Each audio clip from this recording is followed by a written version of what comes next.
Así es como lucían los podcasts hace un par de años. Una imagen estática donde podías escuchar como voz en off al comunicador, formato muy parecido a la famosísima radio. El podcast se entendía como un archivo de audio que contaba una historia y formaba una relación estrecha entre el oyente y el hablante debido a la escucha activa. Los podcasts nacieron a principios de los 2000 gracias al desarrollo de RSS con enclosures por Dave Winner, lo que permitió distribuir automáticamente archivos de audio. En 2004, Adam Curry creó iPodder, un programa que descargaba estos audios a iPods, y lanzó su histórico programa Daily Source Code. El nombre podcast fue acuñado poco después como fusión de iPod y Broadcast por el periodista Ben Hammersley. Y ahora, gracias a la multimedialidad y su capacidad para contener distintos medios, lucen así. Nos puedes ver y sintonizar incluso en vivo. Puedes comentar e interactuar con nosotros de manera constante. Esta es la modernidad de los podcasts. Bienvenidos a este microprograma donde intentaremos descifrar el fenómeno del momento, El revival de los podcasts.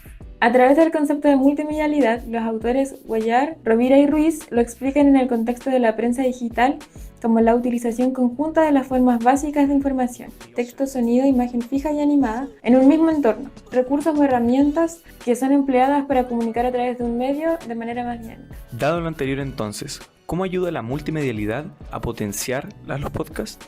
Para hacerlo, utilizaremos investigación académica, datos, hábitos de consumo y la mirada de creadores que viven esta convergencia desde mundos distintos.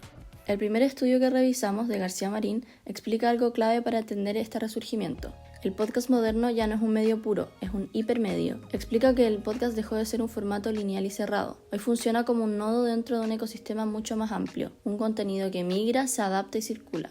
El podcast ya no vive solo en audio, sino que en todas las capas narrativas que lo rodean, ya sean imágenes, textos y todas sus extensiones digitales. Dejó de ser audio aislado para convertirse en un contenido capaz de atravesar múltiples plataformas y formatos. García Marín lo llama transcasting, el proceso por el cual una historia puede vivir en audio pero expandirse a imágenes, textos, redes, clips, videos y entornos interactivos. Esta multimedialidad no es un adorno, es una nueva forma de narrar. No es agregar formatos para rellenar, sino permitir que la historia se traduzca en distintos lenguajes. Cuando un podcast se convierte en video, en gráfico, en reel, en comentario o en making of, lo que hace es multiplicar sus puntos de entrada, convierte el relato en un universo expansivo. Primero, entramos en el mundo del sonido. Nicolás Alonso, creador de Necesito poder respirar, la vida de Jorge González, construye una experiencia profundamente sonora. Su podcast explora la intimidad, la música, la textura de la voz y, por sobre todo, la imaginación. Nicolás entiende que el recurso auditivo en su creación permite que el oyente complete y contemple su obra tal como es, la historia de una vida, con fortalezas y también con caídas.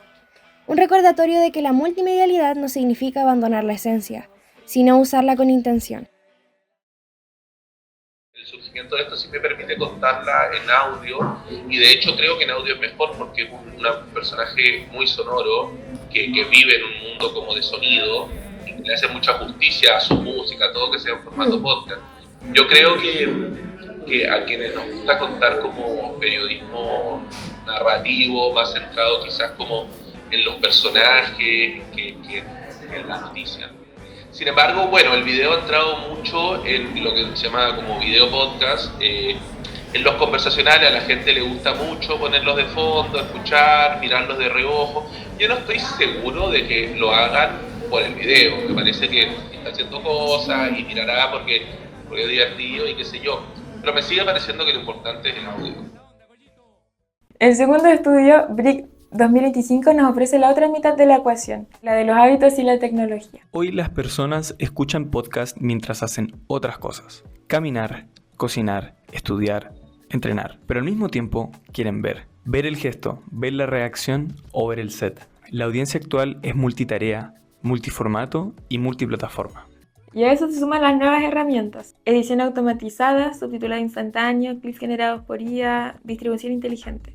Esta combinación, nuevos hábitos más nuevas tecnologías, prepara el terreno perfecto para que la multimedialidad haga florecer el formato.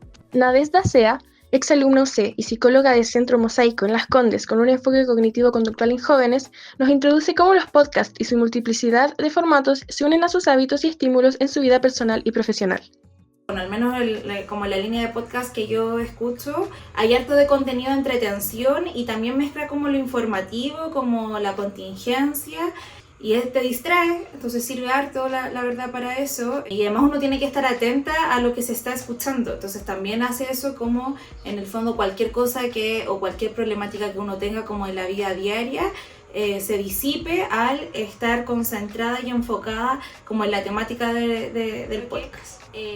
Tiene mucho estímulo el video, pero el tema, por ejemplo, de el escuchar solamente, sí requiere, por ejemplo, que tú te estés imaginando ciertas situaciones que están pasando cuando estás súper concentrada en el podcast.